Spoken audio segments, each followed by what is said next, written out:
বিসমিল্লাহির রহমানির রহিম। সম্মানিত দর্শক শ্রোতা, সালাম নেবেন। আসসালামু আলাইকুম রাহমাতুল্লাহ। আমরা যারা শিক্ষক, কোনো একটা গণিত যদি স্বাভাবিক সূত্র দিয়ে যদি না মিলে, তখন কিন্তু আমরা অনুসিদ্ধান্তের সহযোগিতা নিয়ে অঙ্কটা মিলানোর চেষ্টা করি। কেন বললাম? শিক্ষকদের জীবনমান চলছে না বর্তমান প্রেক্ষাপটে যে বেতন ভাতা দিয়ে দেয়া হচ্ছে তা দিয়ে।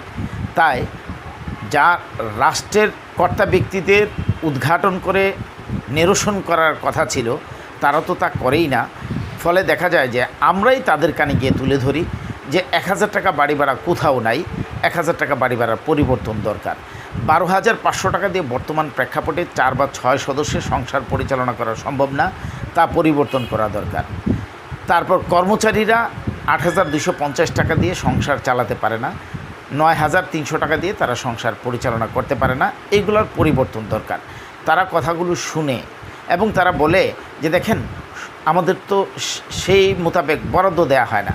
যেহেতু আগামী বাজেটে সর্বোচ্চ বরাদ্দ দেওয়া হচ্ছে, তাহলে সর্বপ্রথম কাজ হবে শিক্ষা পরিবার যারা পরিচালনা করছে, যাদের হাত ধরে শিক্ষা রূপান্তরিত হচ্ছে, সেই শিক্ষকদের জীবনমানের উন্নয়ন করা, সামাজিক নিরাপত্তা দেওয়া এবং আর্থিক নিরাপত্তা দেওয়া, চাকরি পরবর্তী পেনশন দেওয়া এবং সকল সুযোগ সুবিধার আওতায় আনা।